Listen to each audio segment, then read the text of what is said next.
गीतू जी, बड़ा हास्यास्पद लगता है जब कांग्रेस के मित्र ये सब बोलते हैं कि पेट भीड़ है, ऐसी भीड़ है, वो भीड़ है। समस्या क्या है कि ये लोग समझ नहीं पा रहे हैं कि इनके साथ हो क्या रहा है। अगर आप कांग्रेस का वोट शेयर देखिए तो आज के टाइम उत्तर प्रदेश में केवल 2% वोट शेयर है, और भारतीय जनता पार्टी का वोट शेयर देखिए कहाँ पे है, कितने इनके मल्टीपल टाइम्स इनसे आगे हैं। ये कहते हैं काशी के अंदर ये डेवलपमेंट नहीं हुआ। 65 साल से ये सत्ता में थे या इनकी मिली हुई सरकारें राज्यों में काम करती रही हैं। 2017 के पहले अमेठी इनकी लोकसभा थी। ये अपने को परिवार बताते हैं और उसके परिवार छोड़ के रायबरेली भागते हैं। अमेठी के अंदर निहालगढ़ रेलवे स्टेशन है, और उस निहालगढ़ रेलवे स्टेशन पर भारतीय जनता पार्टी मोदी जी की सरकार आने से पहले एक महिला के लिए शौचालय नहीं होता था। बहुत छोटा छोटा मैं बता रहा हूँ, बहुत बड़े बड़े डेवलपमेंट का नहीं, इनसे मांग रहा हूँ कि आप 65 साल तक थे, एक महिला के लिए रेलवे स्टेशन पर शौचालय नहीं बन पाता था। बातें बड़ी बड़ी करते थे।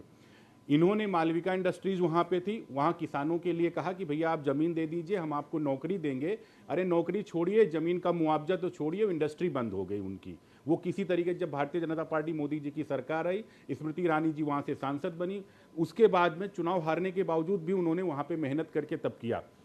समस्या क्या है कि ये इन लोगों को डेवलपमेंट दिखाई नहीं पड़ता है। इन लोगों को ट्रीटमेंट प्लांट नहीं दिखाई पड़ेंगे, इन लोगों को सीवेज ट्रीटमेंट प्लांट नहीं दिखाई पड़ेंगे, इन लोगों को सीईटीपी नहीं दिखाई पड़ेगा, इन लोगों का गंगा नदी का पोल्यूशन लेवल जो है कितना कम हुआ वो दिखाई नहीं पड़ेगा। ये क्या करेंगे, कहीं पे बाहर जाएंगे राहुल जी और उसके बाद में कैमरे से एक फोटो खींच लेंगे कचड़े का और उठाएंगे, कहेंगे साहब ये तो ये हो गया, ये हो गया। अभी हमारे एक पैनलिस्ट बोल रहे कि नीतीश जी नहीं है, शायद उनको ये मालूम नहीं होगा, आज बिहार के पूर्व मुख्यमंत्री राज्यसभा सांसद सुशील मोदी जी का स्वर्गवास हुआ, इसलिए नीतीश जी ने सारे कार्यक्रम कैंसिल किए। यानी कि बीजेपी बिहार के काफी नेताओं ने सारे कैंसिल कार्यक्रम किए।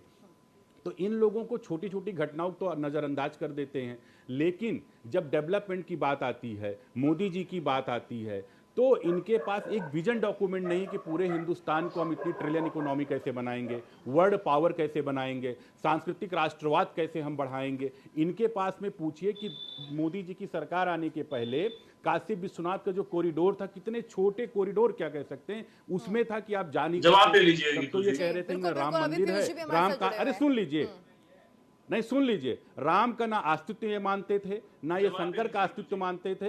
इनके लिए तो वही था कि अगर इनको तो कोट पे जनेऊ पहन के और उसके बाद में डिस्को डांस वाला ये जाते होंगे, राहुल जी मंदिर में जाते होंगे, तो हमें नहीं लगता ये संस्कृत में कर्पूर गौरम को उच्चारण करते होंगे। अंदर ही अंदर सोचते कितनी जल्दी चलते हैं, वहां चल के कहीं पे मीट मटन खाते हैं सावन के महीने में। इनका शंकर भगवान से यही प्रेम है, इनका भगवान राम से नहीं। पर्सनल क्या है, राजनीति में पर्सनल क्या होता है, पॉलिटिक्स में पर्सनल क्या होता है? राहुल गांधी पर्सनल है क्या?